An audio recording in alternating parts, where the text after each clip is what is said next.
This is the BBC. Hello, children of Comedy of the Week. I am Carrie Lloyd. Welcome back to your weekly service of worship to comedy that is weekly. Week. This week's Comedy of the Week is Andy Hamilton Sort of Remembers. And it's one of those brilliant radio programmes where they just let someone who's been doing comedy for a very long time chat about whatever he wants, as they know it'll be brilliant. And they're right, it is. Andy is an official saint of the comedy world, not just because he's been around that long, but also and mainly because he's amazing. If you don't know Andy Hamilton, you're wrong. You do. Andy has written for Not the 9 O'Clock News, The Armstrong and Miller Show, Alias Smith and Jones, and he also co-created Drop the Dead Donkey and, of course, the brilliant Outnumbered, as well as regularly turning up on the news quiz. I'm sorry, I haven't a clue. And basically, yes, now you have said that. Now you know him, see? Now I've said those things. Yes, you do know him.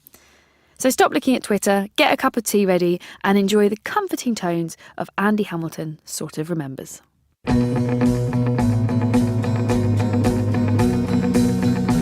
Andy Hamilton Sort of Remembers.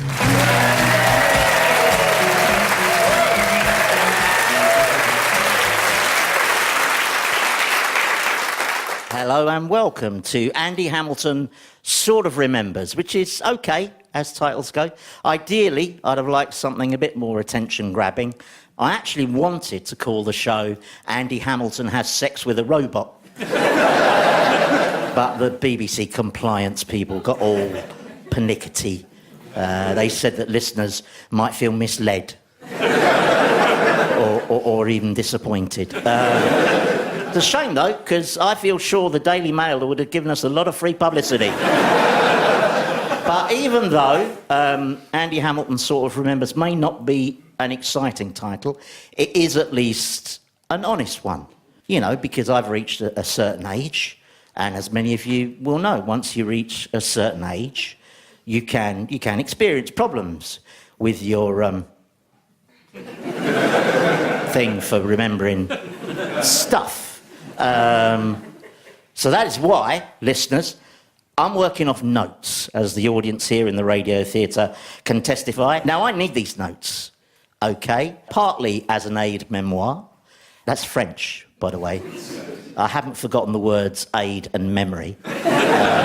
Partly for that. And partly because I always like to keep a show experimental. So, yeah, this is very much an experiment. So if you hear something that isn't funny, don't worry, that's just there as part of the control. Yeah. In fact, last week, I did a show that was 90% placebo. So this will be an exploration of memory. And, of course, our memories begin in childhood. And the subject of this episode is childhood, something we've all had. Some have happy childhoods that set them up for long, contented lives. Some have miserable childhoods that they turn into best-selling books. Now, I've been spooling through my childhood, and I think my earliest pictorial memory dates from when I was just about to turn 5 years old, and I had my right thumb amputated. In a hospital. I didn't go to a very rough nursery.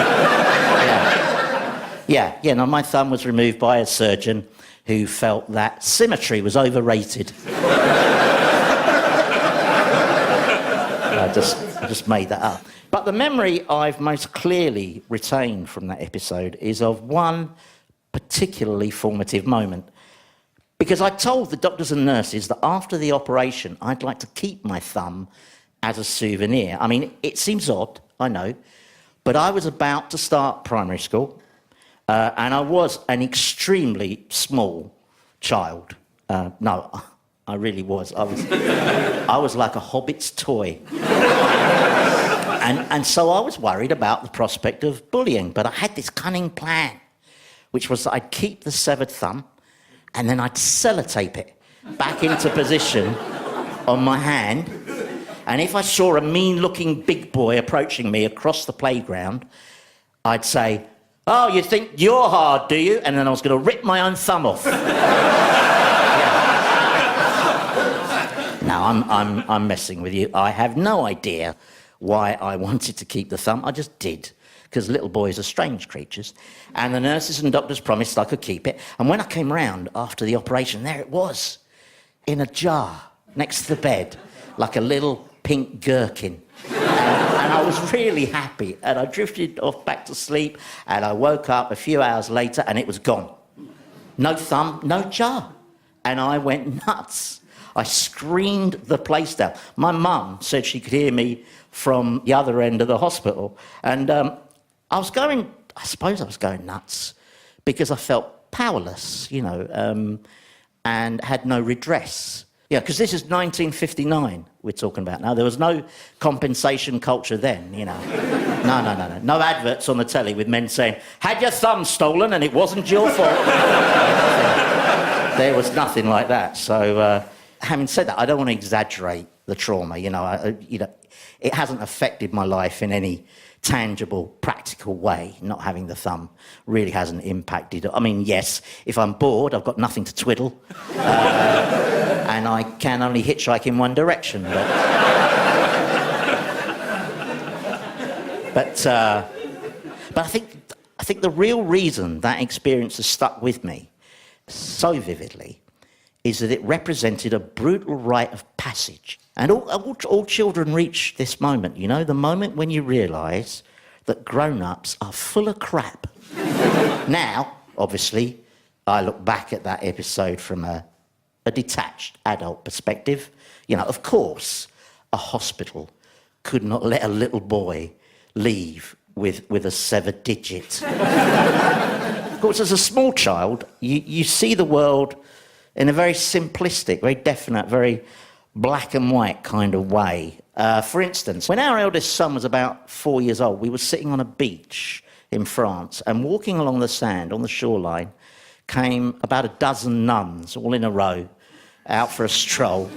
But the moment our son spotted these nuns, he leapt to his feet and pointed at them and shouted, "Witches!" Because in his world, which was mostly written by Roald Dahl, women dressed all in black were witches, and it was his duty to warn everyone, so that's what he did. Also, some nuns are bloody witches, as anyone who went to a convent school will tell you. Quite a few memories of my childhood are not pictorial, but memories of sounds. For instance, in those long summers, every day there was the sound of the ice cream van.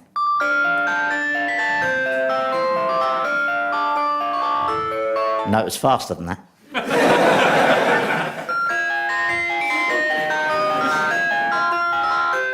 Faster than that? That's it, yeah. That's actually the speed that I think Henry VIII intended Greensleeves to be played at. No, seriously, no, because he was a busy king. He had a lot of roistering to do. Anyway, what were the other resonant sounds of my childhood? Well, there was this. Yeah, because our house looked out onto an accident black spot where Tregunta Road crossed the very busy, very fast Fimbra Road. So about once a fortnight I'd hear. Then I'd hear as lots of people dashed out of their houses to the scene of the accident. And that's when I learnt that human beings divide into two kinds. Those who rush to help with blankets and those who just stand and gawp. Actually, now, of course, there'd be a third kind, those who take selfies. I read an interesting article about selfies the other day. Did you know that in the last calendar year, more people have been killed because of selfies than because of sharks? It's true. This is true. Absolutely true. The actual score was sharks 5, selfies 12. Yeah, I mean, admittedly, there'll be some people who appear in both columns. But my favourite sound of my childhood was this. That was the sound that filled our house every other Saturday, because our house was about 3 minutes' walk from Chelsea football ground. And the sound of the Stamford Bridge crowd fascinated me, and I was desperate to go. And after the age of 5, I did go. And I stood on the terrace in massive crowds of 60,000 plus. And sometimes, if the crush got too severe, all the kids would be picked up and lifted over the heads of the crowd and passed down to the safety of the perimeter of the pitch. And it was sort of magical, you know?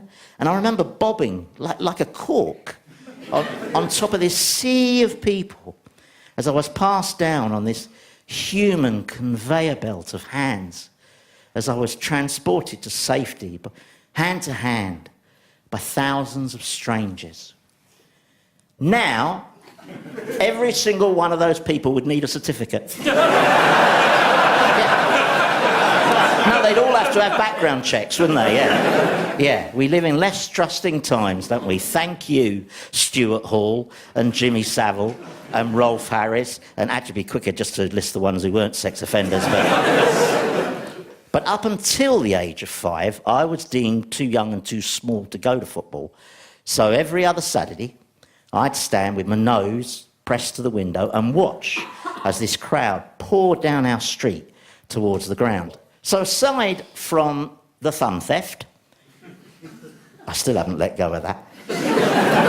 That's my biggest, earliest memory, is watching those hordes of men and desperately wanting to be a grown-up, because that is how most of us waste our childhood, isn't it? Desperately wanting to be a grown-up. And when I was little, the most grown-up I knew was my Uncle Arthur. Now, he had a Wolsey car. Do you remember them? A very comfortable plush seats, and no seat belts, of course. So you were free to, you know, sort of bounce around in the back, and if your head went through the windscreen, that was character building, wasn't it? Anyway, one magical day, I was still very little, when Uncle Arthur turned up in his car and asked me if I'd like to go racing.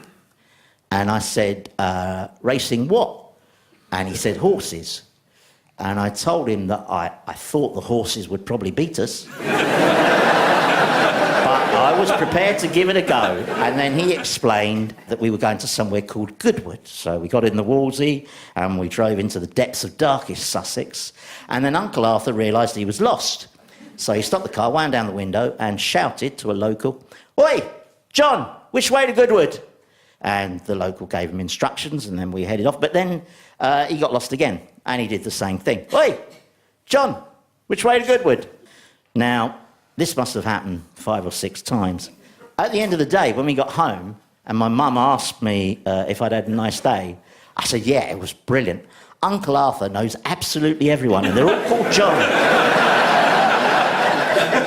Now, it's possible, I don't know, it's possible I was just a particularly gullible child. To be honest, I can't really remember what sort of child I was, because I was too busy being a child. So I thought I'd find out. I went to the box of stuff that my mum bequeathed me, and I fished out my old exercise books. And I've got my storybook here, Falling Apart, as the radio theatre audience can testify. Look on the front there. London County Council, Bousfield School.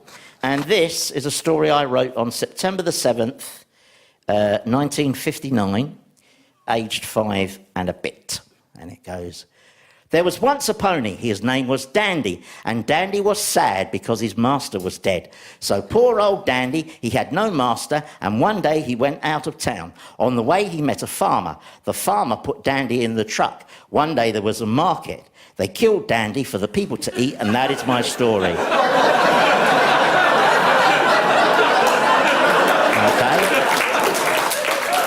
Short and sweet. No need to write any more than is absolutely necessary. Any good writer will tell you that. Also, it is quite commercial to kill off your central character so early. That's what Game of Thrones do. So I was ahead of my time there. So this one is from January the 10th.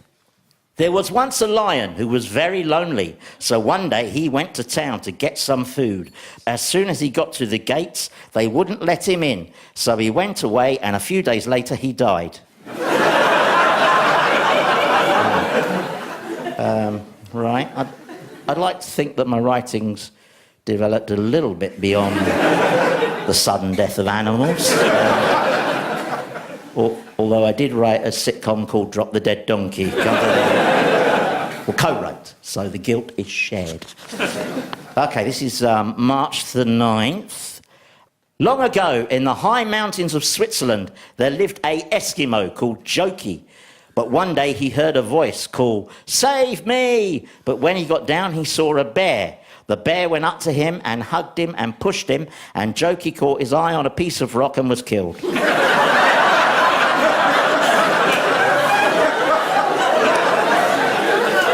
there's a slight variation on the theme there, because A, I give the cause of death, and B, the victim is a human this time, a gullible Swiss Eskimo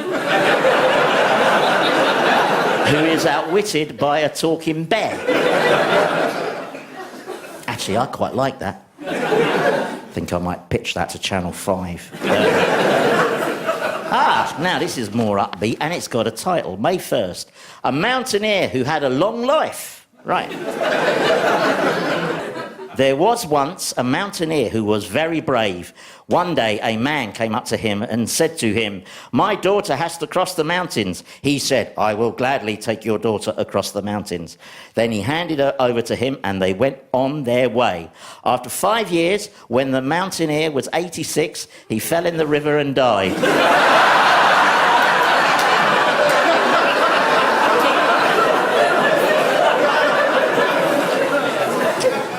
Now, I have to say that flicking through this storybook, I don't recognise this little boy at all. I mean, it's a bloody massacre. People are getting taken out left, right and centre. And there's an interesting note from the teacher. This is at the end of a story called The Navy Man, who had a shark jump on his boat. And the teacher has written, "What a shame. Most of your stories end sadly, don't they?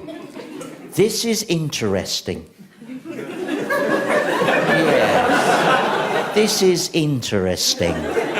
You can just hear her picking up the phone to the child psychiatric unit.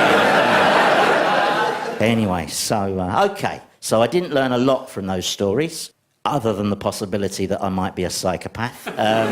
So enough about my childhood. What about the concept of childhood in general? Well, there are many pluses to childhood. One, when you're a child, people have very low expectations, don't they? You're allowed to disappoint them. They say, "Oh, well, he's just a kid," as opposed to "you're fired." Number two, when you're a kid, time is less complex. For instance, it is extremely difficult for the human mind to grasp, say, the concept of infinity. But when you're 7, that's the summer holidays, isn't it? And I think that state of innocence wears off around the age of 11, secondary school, basically, when you start getting that leaden feeling in the pit of your stomach on a Sunday evening, because you know that mankind's greatest enemy, Monday morning, is hurtling towards you. Now, in my house on Sunday evenings, my parents used to listen to a radio programme called Sing Something Simple. Do you remember that? Yeah. Had a dirge of a theme song. Yeah. Sing something simple as cares go by. Yeah, that melody is basically the sound of hope being strangled. You don't hear that song nowadays, do you? Apart from possibly on the website of Dignitas. Where was I? Oh, yeah, the pluses of childhood. Well, another huge plus of childhood is that everything is new.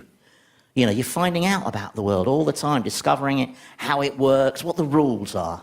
Many moons ago, my wife's cousin, Aileen, had her 6-year-old nephew, Finley, to stay, and she left him in her living room for a few minutes, and when she came back, there were drawings of animals all over her white walls in black felt tip. And she said, "Finley, who did this?" And Finley looked up at her and he said, "Have you got a dog, Auntie Aileen?" And she said, "No." And he said, "Well, then it was me." That 6-year-old Finley making a discovery. He'd worked out that sometimes in life there comes a point beyond which it is futile to lie. Donald Trump has yet to reach that stage. Of course, the ledger of life evens itself out, and so the pluses of childhood are balanced by the minuses. One which I mentioned earlier is those brutal rites of passage. I remember when our sons were small, they went to a nursery, and once a year, the nursery had a sports day, and they had a relay race. And as the 4-year-old winner crossed the winning line, he hurled his baton, his wooden baton, high in the air in triumph, and it came down right on the head of the boy about to come in third. And it must have hurt like hell, you know. And he was crying, and he was obviously in shock. And his dad went up to him, put his hands on his shoulders and said, "Listen, son, that is what life is like." He said, "You think you're doing all right when all of a sudden out of a clear blue sky it whacks you on the head with a random bit of wood. Get used to it." That's good parenting in my book. In the 60-ish years of my life, childhood has changed in a great many ways.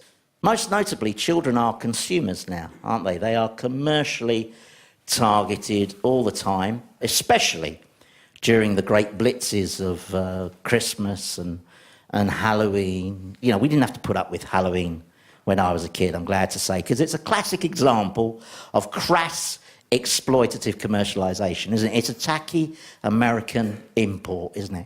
I mean, personally, I much prefer our tasteful winter festival where we all gather to celebrate the burning of Catholics. Actually, I will say this for Halloween, it must be the most environmentally friendly festival we have, because every Halloween, up and down the country, hundreds of thousands of people switch off their lights and pretend they're not in. In what other ways has childhood changed since then? Well, the world was less child-centric. Don't get me wrong, our parents loved us and nurtured us, but they also ignored us. Often on our summer holidays, the grown-ups, including various uncles and aunts, they'd head off for the local pub. Of course, back then, children weren't allowed in pubs. So you sat outside in the car, and every now and then, one of them brought you out a bottle of Tizer. That wasn't unusual then, so I just used to sit in the car, daydreaming and waiting for the pissed adults to come and drive me home. That's a long way from today's helicopter parents, isn't it? Although you could argue that modern kids have got the better deal, you know, because they've not had that depressing experience like me of being left alone in a car with a bottle of Tizer. But on the upside, I didn't have to go to dancing lessons, so I think I win. And the upside of this laissez-faire approach was that as a kid you were allowed a lot of freedom. And there was this brilliant thing called playing out. Do you remember hands up if you played out? Yeah, wasn't that fantastic? You were allowed to play out on the street, weren't you? In amongst the traffic and the cars, you could play, you know, cowboy and Indians and football. Yeah, a lot of kids got knocked down, but they were the slow ones, weren't they? Yeah, that was natural selection at work, wasn't it? Yeah, playing out, that was brilliant. Of course, it's not just childhood that has changed. Sometime around the 1990s, parenthood changed. It became parenting. And it was partly in response to this that Guy Jenkin and I began writing the TV show Outnumbered, which we always saw as a joyous celebration of crap parenting. Because, as far as I'm concerned, if they make it to 18 and they're still alive and not in prison, you've done okay.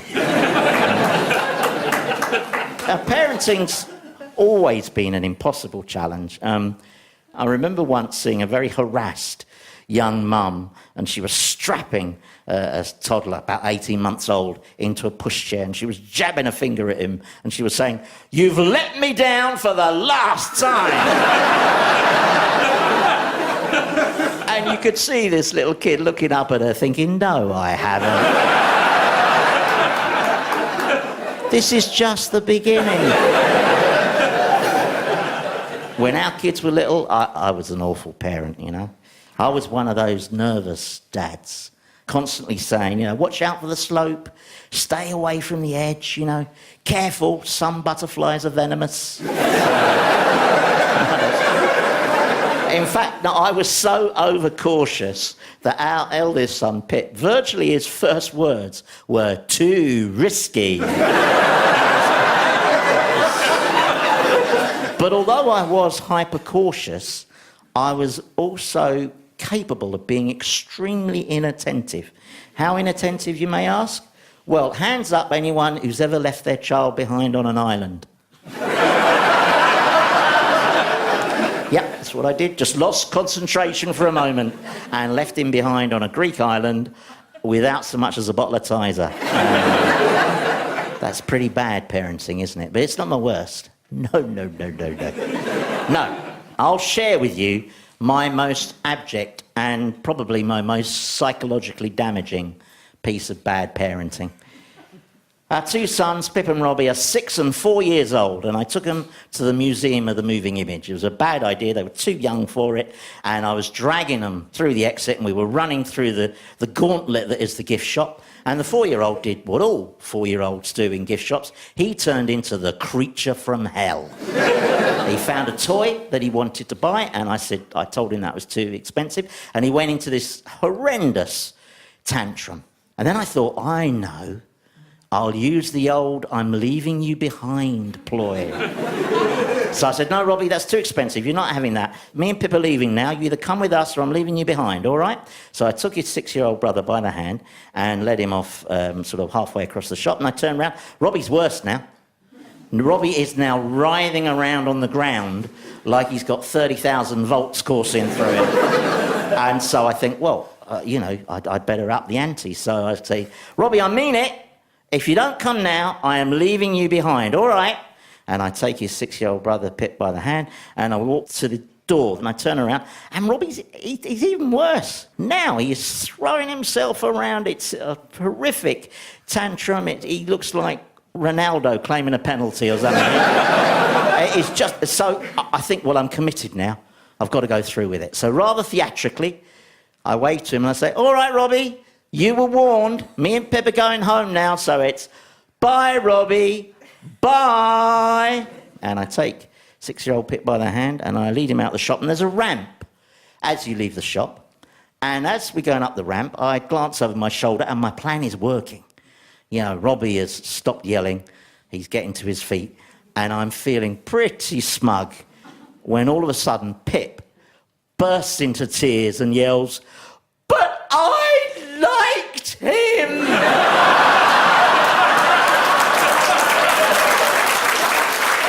Yeah.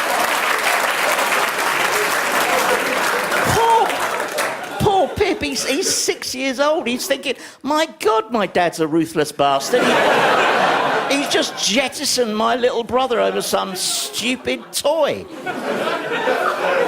I tell you, ladies and gentlemen, it fills me with shame, actually, when I think of the trauma that I put poor little Pip through, all that. Mind you, he was very well behaved after that.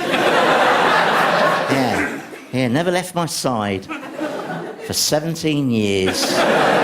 You've been listening to Andy Hamilton Has Sex with a Robot. Until the next time, I don't know when that is. I forgot to write it down. Thank you and goodbye.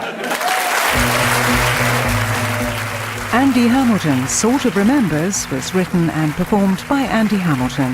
The producer was Claire Jones. It was a BBC Studios production.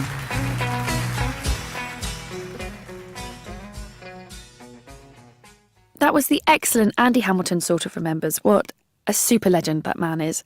And if you need more Andy Hamilton Sort of Remembers, you can get the rest of the series on iPlayer Radio. And there are some brilliant animations of Andy's memories available on the Comedy of the Week pages on the BBC website as well. That's it from me, Carrie Lloyd, and this week's Comedy of the Week podcast. Thank you so much for downloading and listening. We really do appreciate it. Remember, you can spread the word by using the hashtag Comedy of the Week, rate, subscribe, write us a little poem, choreograph a dance to NKOTB's Cover Girl, film it, send it in, whatever way you want to show your love. I've been Carrie Lloyd. You can follow me on Twitter @LadyCarriad, or you can listen to my other podcast, Griefcast, where I interview comedians about grief and death and it's much cheerier than it sounds, I promise. Please do have a wonderful week. And remember, you're doing your best and you're doing excellently at it. Bye!